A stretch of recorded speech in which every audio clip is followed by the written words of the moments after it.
What is up, people? This is your RJ Karthik coming to you from M Square, back again once again, and we got another can't miss attribution conversation for you guys today. M Square founder Madan Bharadwaj has a panel of great analytics minds here today. Matt Balasak, a key attribution guy over at Yelp, Lakshman Srigiri, who ran one of the most successful multi-touch attribution projects over at Dell, Gail Buffington, bringing us the life sciences perspective as the head of analytics at Millipore Sigma, and Hao Zhang, the Director of Growth Analytics and Operations at Tubi. All here to answer a couple of pressing questions in the world of attribution. Number one, how can publishers like Yelp bring more transparency to attribution and create efficiency for brands across various niches?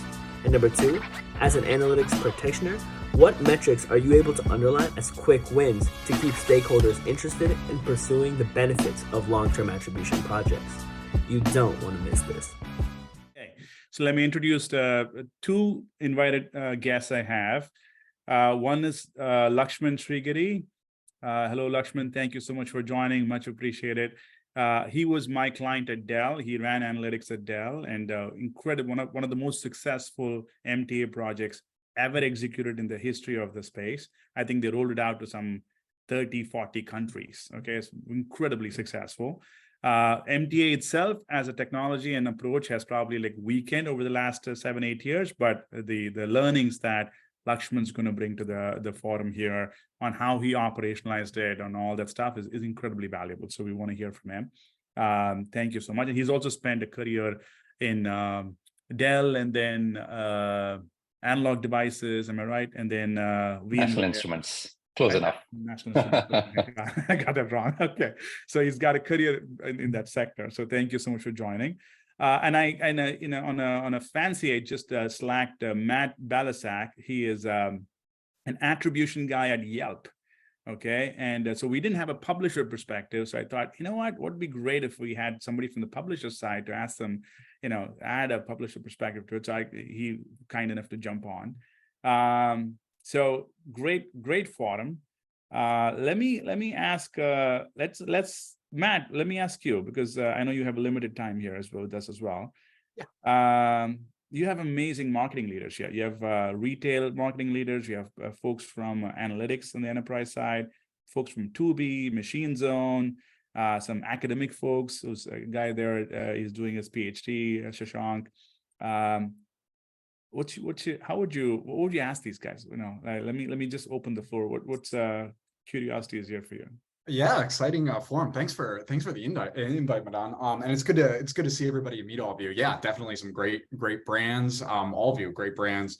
I think at the highest level, I would say maybe this is like a high level general question, but love to get your perspective. But how can publishers like Yelp partner with great brands such as yourselves to bring more transparency to attribution and create kind of efficiency for your programs? Like how do we do that from the publisher perspective? If anyone has any ideas on that, that'd be, love to hear them. Or thoughts or challenges too in the space currently, all that. Yeah, you got to take that. That's got to be, you got to start there. What would you ask our publisher friends to do for us so that we have more transparency? So I understand that there's going to be a certain amount of, always at any point you're going to have a little bit of black box because you have to preserve, your competitive edge of being able to do things. But at the same time, I do think that there's more that could be done on basically, hey, is there stuff that we could feed back into your systems? Is there things that, are there challenges that we can help you approach? Because I feel like a lot of times with publishers, we don't necessarily know what the capabilities the publisher might have. It might be something you had done for another client, but it's not necessarily something that, is on just the standard deck that you give out. Those kind of things. We actually found out a lot of really interesting things from one of our prospecting vendors that they had in terms of measurement and segmentation that we didn't know for a really long time, just because it was kind of, so it was something they'd originally done a little bespoke for a different client, but then became something that, it hadn't gotten necessarily communicated out there. So I think really breaking down the walls on here's all the different things that are in our toolbox is helpful. Okay. Yeah, I like that. And from my perspective, I'm fairly new at Yelp, like a year and a half in. But yeah, it's interesting because, like, you know, Gail, like all the bespoke things arise once the objections arise, right? So you have all these sales calls, you know, with brands such as yourselves, and our sellers might be in a tough conversation, you know, with could be, you know, any brand. And so then you're always looking for creative ways to help satisfy that need. And so that's where a lot of these like bespoke ideas come from. And then certainly there's just general, like, you know, popular, like industry popularity solutions, whether it be like MMM gaining a resurgence and all that stuff, where we're trying to get ahead of and skate to where the puck is going on that as well. So yeah, I mean, it's an interesting ask, like opening up like full kimono to all the solutions, but I think, yeah, I mean, I'm going to take that down. And I think what would be helpful too is like evaluating the trends of certain brands. Like, what are they most interested in? What are the common objection types that come up? And then say, hey, lead with that and say, hey, what's worked for other brands such as yourself might be all these other tools that we have as well. So it couldn't be like a strategic, but yeah, I do like that too, you know, opening up all the solutions and everything we have. So yeah, I appreciate that feedback. Lakshman, in your time, I'm sure you've had a chance to talk to a lot of publishing partners, I mean, platform partners. What's your ask? What would we ask these guys to do for us? I guess it's been a while since I've operated in this space, so I'll admit that. But in general, I think I would agree with what Gail said, which is really deepening the data exchange and driving more reliable data exchange is the high level that I would say, right? Like yes, there are customizations that happen, but understanding the different business models, you know, how do you apply some sort of a consistent taxonomy and the business questions, and establishing a better data exchange and data quality mechanisms would help. Is there an attribution window thing here? Like how, for example, how in Gail, could we just say, hey guys, give us this attribution standard, just follow a standard that we're going to set. So you can give us 1 day, 7 day, 14 day, 28 day, whatever it is, so that they can generate reporting that can all line up and we can have more consistency and give us not have to pull our hair out as much. Is there an ask like that? For us is, well, we generally don't go off of the first party reporting, so we just use our own internal reporting. Your So, own reporting. yeah, that means we can just set up the look back window. Yeah, but like what we do ask, you know, the publishers are, you know, just kind of like what Gail said, improve the data quality as well as just share more data with us, more insights, right? Like things like, you know, we had that probably like, you know, in 2014, 15 or 16, even 16, that, you know, we can collect all the like impression logs and click logs. Now like fewer and fewer, you know, publishers, you know, still sharing the full log of impressions and clicks, because that will really help us, you know, marketers to understand, you know, like what is the user journey before they actually install or, you know, open the app. So It's can I ask a follow-up to that really quickly?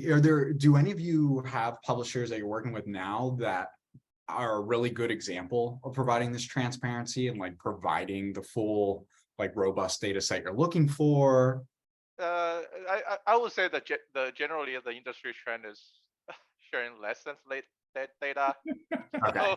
So, I think everybody just following the lead by, you know, like Google and Meta and Apple nowadays. It's not going the other way. It's going the, you know, where more data is going into. Yeah, which is okay.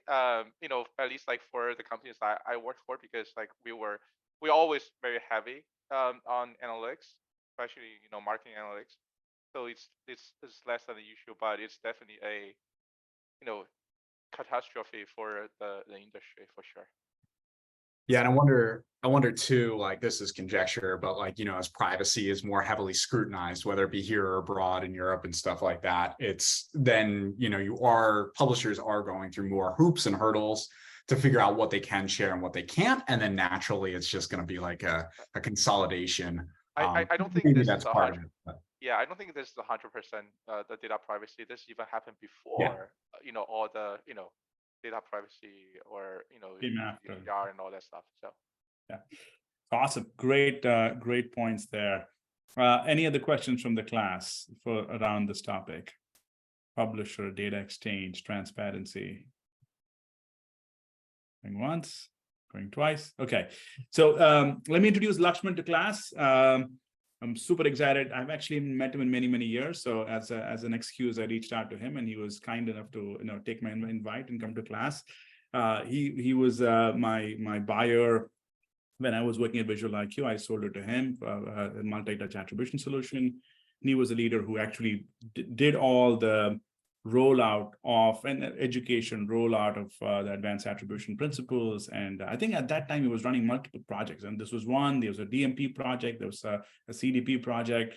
Somehow he managed to roll all of that out and make it, got adoption for all of it, which was a very, very rare feat in the space. So Lakshman, if you want to introduce yourself, how do you introduce yourself? Who are you now? You're clearly more than just marketing analytics nowadays. No, I'll start by saying you're too generous in your description, but yes, we've a few successes in between, a lot of failures, but definitely lots of learnings. So I currently work at VMware, and VMware is a software company. In case you guys don't know, it's more of an enterprise cloud virtualization software. And it's in the B2B space. So prior to this, I've been here about a year and a half. I was at a company, like you said, with National Instruments, where I led the data and analytics function across all departments like sales, marketing, R&D, manufacturing, etc.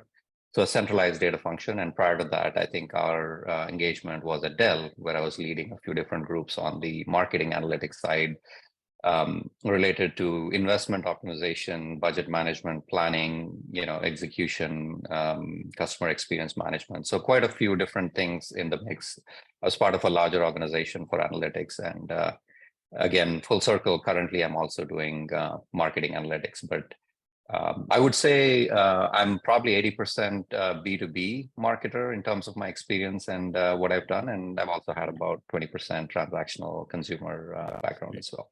Awesome, man. It's great. So let's go back to let's start with the Dell experience and expand from there. I think you were there till 2015, was it? That's correct. That's right. And how many countries had you by that time rolled out the MTA solution to? So by the time I left, it was just the Americas. So I think it was North America, and I think a few countries in South America. So Canada, US, and Mexico is what I primarily was at least there to see what was going on. But then afterwards, like I said, it expanded. It's amazing. And the story is amazing. There's a good chance that Aman might join as well today. Aman Khanna, I don't know if you Oh, wonderful. Yes, of course. Yeah, Aman reached out as well. Yeah. So he was the customer success, of course, your partner on the other side. And he oversaw, again, the rollout to 30 plus countries. Clearly you set it up so that it was that successful. What is the secret? I've seen so many engagements kind of stutter, and it can get past 18 months. But I think they had it all the way until last 6 months back. It was still going on. We kicked it off in 2012 or something like that. It's probably the longest running engagement in the space. Tell me, what is the success? What did you do to set it up right? Was there some secret that we can still take away and deploy today as we roll out incrementality testing and marketing mix modeling? What are some learnings there? I don't know if I can boil it down to anything in particular, but I'll share a few of my learnings. And again, there were a lot of people involved before and after me. So first off, I think we had a lot of missteps in terms of standing up the capability itself, right? There was sponsorship, but we ran into quite a few hurdles to even set up the capability, right? Data collection, automation, standing up the model, testing it, all kinds of confusion with respect to the scope, what's included, what's not. So that was the most scarring experience, I think I would say. Lasted, I think something that was supposed to be delivered in I think originally promised us 6 months prior to when I got involved, ended up taking a year and a half. So it took a long time to stand it up, especially given the complexity of the data. Right. So anyway, I think implementation challenges aside, I'm sure a lot of advancement has happened and things are probably better than they were about 8-9 years ago. In terms of the rollout, right, like the challenges that I've seen are particularly, I would probably put them into 3 categories. One is operational challenges, right? Like, you have to understand what are the other sources of information, and it's not always easy to kind of run into and produce a new source of information that people would, compare, contrast. For example, we had a prior long-running media mix model that was leveraged by the same stakeholders and even a broader set of stakeholders, that aligning the insights to that was not easy, right? Different sources of reporting, again, trust in the data. Also, I think the other set of challenges were cultural. So definitely there is resistance to something new always. So people would question it. So there was an unexpected amount of pushback to accept and trust the data. And then there were, I would say, organizational and process related. So org structures, how agencies were incentivized, how teams were set up was more based on last touch budget management. And obviously that creates potential conflict of interest. And, with the best of intentions, I mean, there's definitely a volatile, explosive situations that we discovered along the way. Can you unpack one of those? What was give us an example of what's the lasting memory of a conversation you had to navigate? And also you guys had this somehow, even though it took 18 months to stand up and all these issues, there was the willpower. I mean, the internal will to see it through. Where did that come from? Why? I mean, I've seen so many projects, if it goes past 6 months and you just yank the plug, right? But somehow you guys had the trust that this is the right thing to do. What was it based on? Is there some fundamental principle that you guys were anchored on? I think there was good sponsorship from the top. I think there was the belief in the fact that this can work. And I think considering, some conviction from senior leadership coupled with the amount of money that is spent and the potential savings, I think it was not something to easily let go of, right? So we had to see it through, despite all the learnings and stumbles and missed expectations. So that was one aspect. Again, I think pushing through required us to find those low-hanging fruit and early wins and driving those barriers to adoption and resistance. So leveraging sponsorship and having senior executives bought in to basically communicate and set expectations that there would be disruption. And especially among the leadership, that they should be open to change and, recruiting some of those change agents and people who would be advocates of what we're doing. And building those advocates is not something you can just, use the stick and drive. So it had to be organic. So finding areas of partnership where we could really pick maybe 4 or 5 potential quick wins. One example was, the lowest risk was frequency capping. I don't know if you recall that, but I mean, we were wasting impressions on so much that I think there was no major resistance. But once we showed the value of that, once we proved it out, I think the dollar signs next to it in terms of what value it can bring.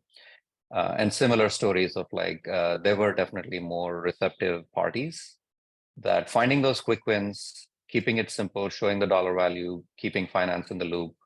I think those were some of the things that definitely got us in the right direction. Amazing. Oh, and the other I would say is the integration with media mix modeling became a project in itself.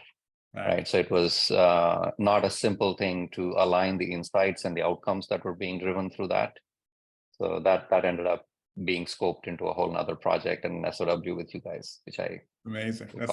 That's a really gnarly project to take on. The fact that you took it on in 2013 or 14, that's a very courageous thing to do. Even now, it's pretty hard to do. But I would just want to underline for the class how both Gail and Lakshman kind of pointed out quick wins, early quick wins. You got to focus on trying to get some quick wins on the book so that you build some momentum for the project and some support for the outcomes that might eventually come through in the project. What is the hardest thing you have to navigate? Is it the data? Is it the sponsorship? If we had to rank order the top 3 challenges you had to overcome, how would you rank those? The hardest thing as a leader in that space was setting and delivering and managing expectations, because it was an unknown journey. To me personally, it was easy to underestimate. You would just look at something and then it turns out into a whole different beast. So that was one where I would, in hindsight, be much more careful in setting and managing expectations. Don't underestimate the cultural resistance and trying to find those pockets of innovation and value and quick wins. And I think also getting the insights to the right people at the right time in the right form, because many times we were working heads down and brought something to the table. You would find interested parties. They say it's interesting, but by the way, you missed the boat because the planning cycle happened at a different time.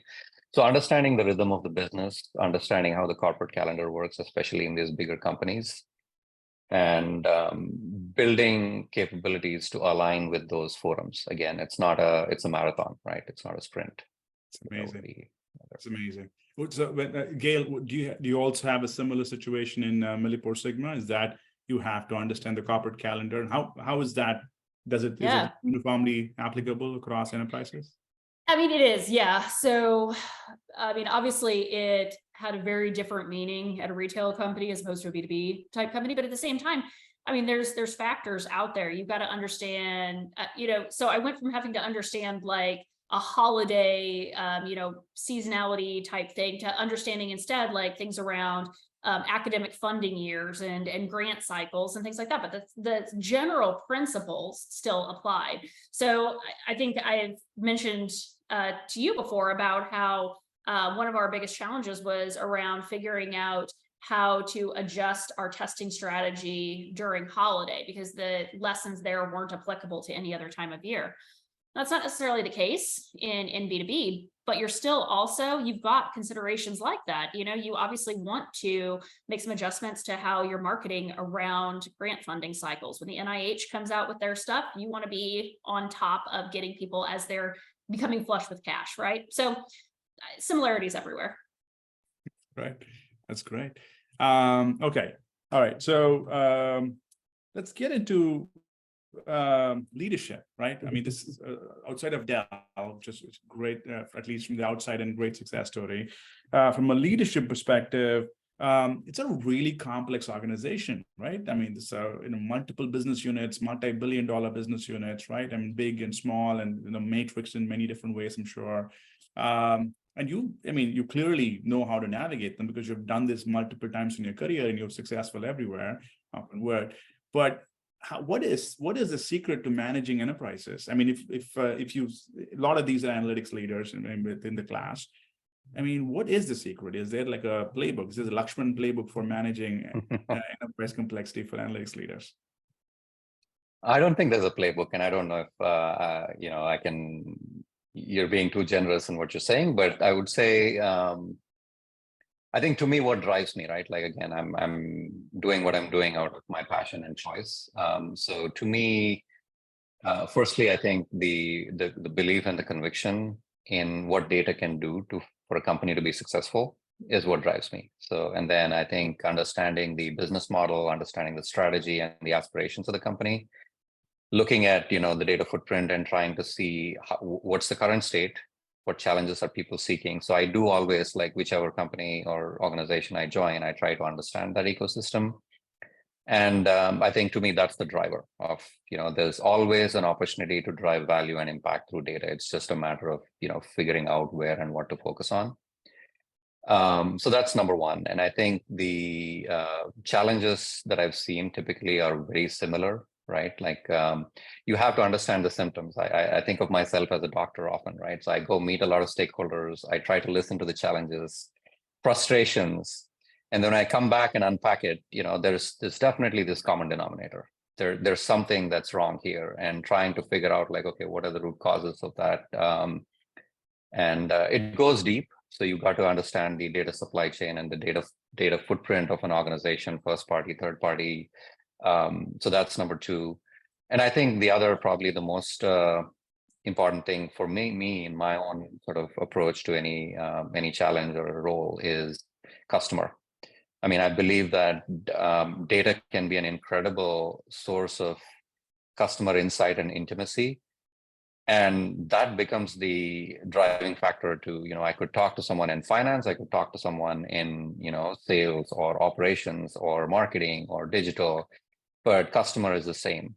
So how do you use data as a source of that customer insight can bear a lot of fruit. And that paves the way for better discovery, finding those opportunities and channels, finding those partnerships and deepening them, and delivering value across different functions is what I think drives me.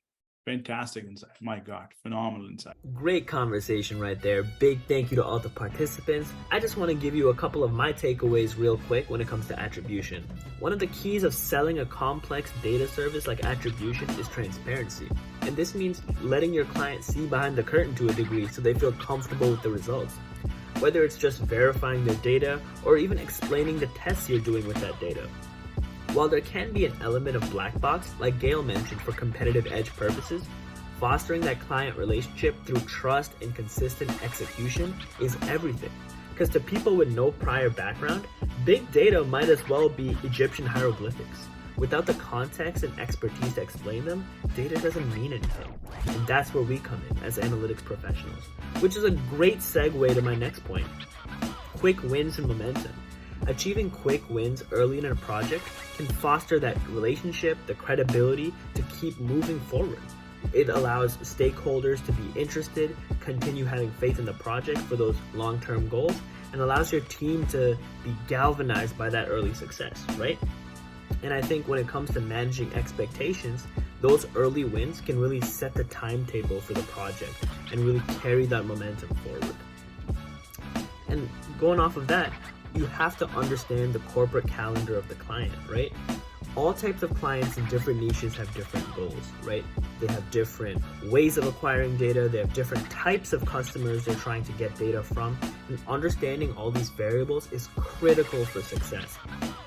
And I think when it comes to publishers like Yelp, knowing that context behind the data they're giving to analytics professionals and understanding what their goals are specifically is hugely important. So once again, incredible conversation. Big thank you to all the participants, and I'll catch you guys in the next episode.